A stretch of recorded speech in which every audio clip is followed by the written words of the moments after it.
मंच पर आसीन आज हमारे साथ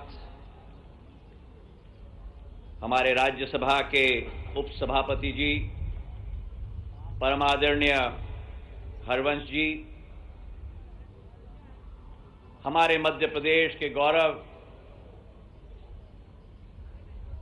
जिन्होंने ये ठान लिया है कि मध्य प्रदेश की इतिहास, संस्कृति, कला और औद्योगिक क्षमता को भी राष्ट्र पटल पर पहुंचाना है। ऐसे हमारे मुख्यमंत्री आदरणीय मोहन यादव जी, दिल्ली की हमारी मुख्यमंत्री, जिन्होंने इस कार्यक्रम में अपना पूर्ण सहयोग भी प्रदान किया और देश की राजधानी का कमांड जिनके हाथों में है, हमारी अपनी श्रीमती रेखा गुप्ता जी, आचार्य अचलन जी महाराज के चरणों में मैं प्रणाम करता हूं। मेरी आजी अम्मा के साथ इनका बहुत पुराना संबंध रहा है।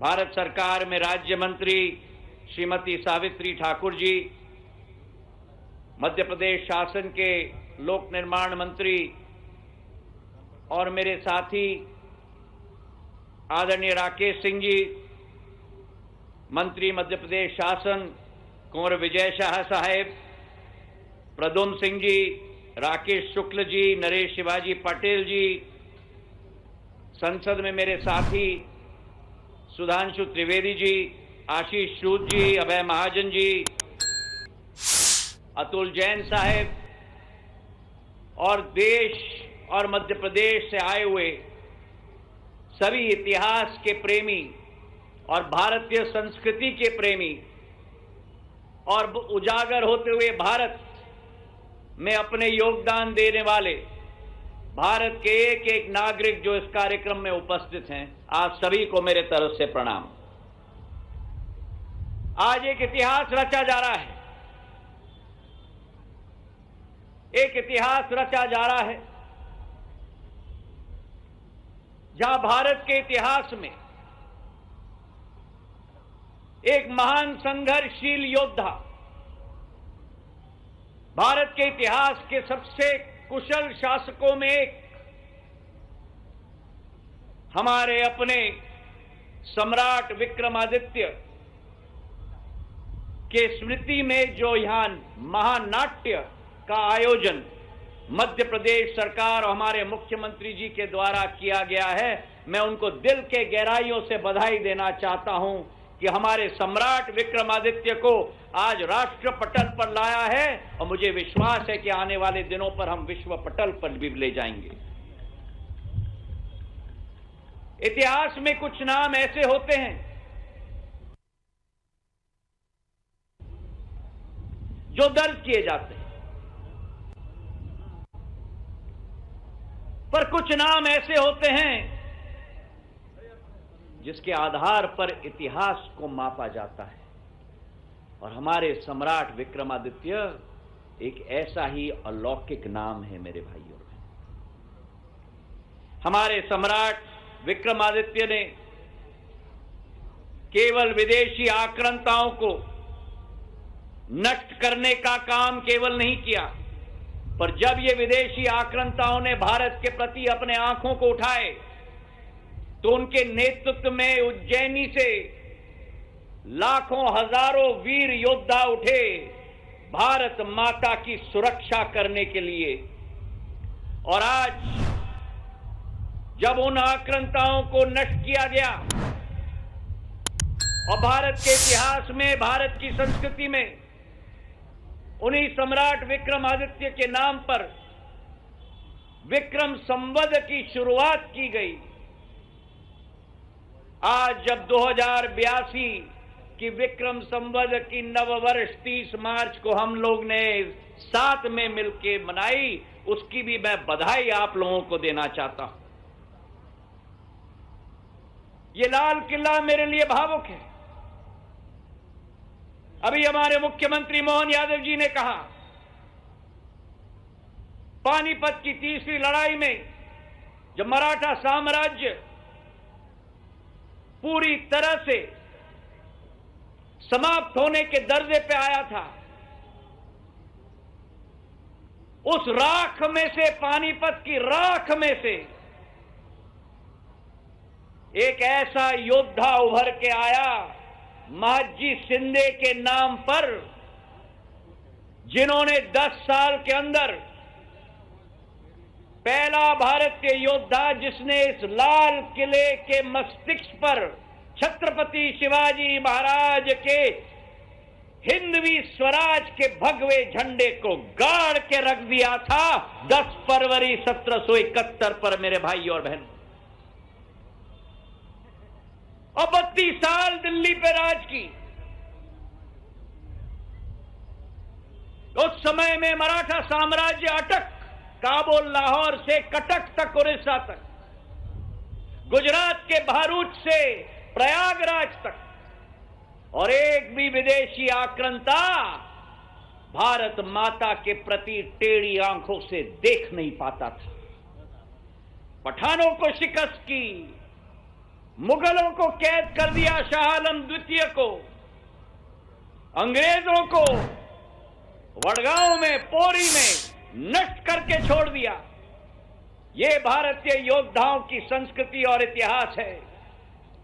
और छत्रपति शिवाजी महाराज, सम्राट विक्रमादित्य जैसे शासक एवं योद्धाओं के इतिहास को आज दोबारा ज्वलित करने का काम, महादजी महाराज के इतिहास को दोबारा ज्वलित करने का काम प्रधानमंत्री नरेंद्र मोदी जी और मध्य प्रदेश के मुख्यमंत्री मोहन यादव जी साथ में मिलकर कर रहे हैं। आज चर्चा की गई, जब द्वितीय 1000 साल मनाए गए 1948 में, मेरे आजोबा शिवाजीराव महाराज ने उज्जैनी में बहुत बड़ा एक समारोह आयोजित किया गया था। विक्रम यूनिवर्सिटी की स्थापना उस समय की गई थी और एक मंत्रियों का खंड आयोजित किया गया था जिसके आधार पर नीतियां बनाई गई थी। और उसके आधार पर मैं हरवंश जी से 5 मिनट का समय और लूंगा। ये इतिहास की बात है। और उसके आधार पर सम्राट विक्रमादित्य के बारे में उस खंड में लिखा गया था ग्वालियर स्टेट के द्वारा कि सम्राट विक्रमादित्य के माध्यम से न केवल उत्पीड़न और गुलामी से मुक्ति मिली, बल्कि उन्होंने भारतीय कला, साहित्य और विज्ञान का पूर्ण जागरण की भी शुरुआत की और अपने क्षेत्र को विश्व के विकास की प्रथम पंक्ति में लाने का कार्य किया। आज भारत का जन जन सम्राट विक्रमादित्य के शौर्य, उनकी शासन, उनकी शासक की क्षमता के बारे में ज्ञान प्राप्त करे। और उसी उद्देश्य के साथ हमारे मुख्यमंत्री जी ने इसका आयोजन किया है। सिंहासन बत्तीसी 32 मंत्रियों का मंत्रिमंडल उनके शासन में स्थापित हुआ था।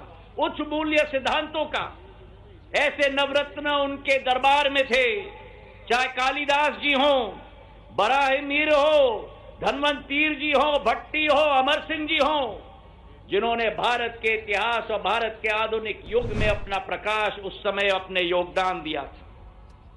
और आज उस समय के कालखंड में किसानों को मुफ्त में ब्याज दिया जाता था। सम्राट विक्रमादित्य जी के शासन में व्यापारियों को प्रोत्साहन दिया जाता था, आवास मुफ्त में दिए जाते थे। और जो आज मुख्यमंत्री जी ने कहा, प्रधानमंत्री नरेंद्र मोदी जी, उसी आधार पर आज पीएम आवास योजना हो, आज हमारे आयुष्मान कार्ड हो, उज्ज्वला योजना हो, जो उस समय का राम राज्य था, आज दोबारा राम राज्य भारत में स्थापित किया जा रहा है प्रधानमंत्री जी के द्वारा। तो आज इस कार्यक्रम में उपस्थित होकर मैं भावुक भी हूं। मैं बधाई देना चाहता हूं दिल के गहराइयों से हमारे मुख्यमंत्री जी को कि जो 9 नवरत्न थे सम्राट विक्रमादित्य जी के दरबार में, और वैसे ही 9 रस थे उनके कला में। आज वीर कला का प्रदर्शन, वीर रस का प्रदर्शन किया जा रहा है इस मंच पर। मैं बधाई देना चाहता हूं मोहन यादव जी को, और उनका एक भावनात्मक लगाव है जो कई लोगों को नहीं मालूम। 18 वर्ष पूर्व जब विधायक भी थे, तब सम्राट विक्रमादित्य के नृत्य में उज्जैनी में वे सम्राट विक्रमादित्य के पूज्य पिताजी महाराज महेंद्र आदित्य का रोल कोई और नहीं पर हमारे मोहन यादव जी ने अदा किया था मंच पर। तो आज उनके लिए भी एक भावनात्मक घड़ी है और मैं उनको बधाई देना चाहता हूं, क्योंकि आज प्रदेश के मुख्यमंत्री हैं पर उन्होंने मंच नहीं छोड़ा है। उन्होंने विरासत और आधुनिकता, विरासत और विकास को जोड़ने का काम किया है और यही भारत की क्षमता और भारत की काबिलियत है मेरे भाई और बहनों। तो आज इस महानाट्य से हम सब प्रेरणा लें और सम्राट विक्रमादित्य की वीरता, चेतना और संस्कृति का गर्व अनुभव करें। इन्हीं शब्दों के साथ मैं कहना चाहता हूं, जय विक्रम, जय उज्जैनी, जय श्री राम और जय भारत। लेटेस्ट खबरों के लिए लाइक, फॉलो और YouTube पर सब्सक्राइब करें, बेल आइकन दबाएं, साथ ही विजिट करें swedishlive.com पर।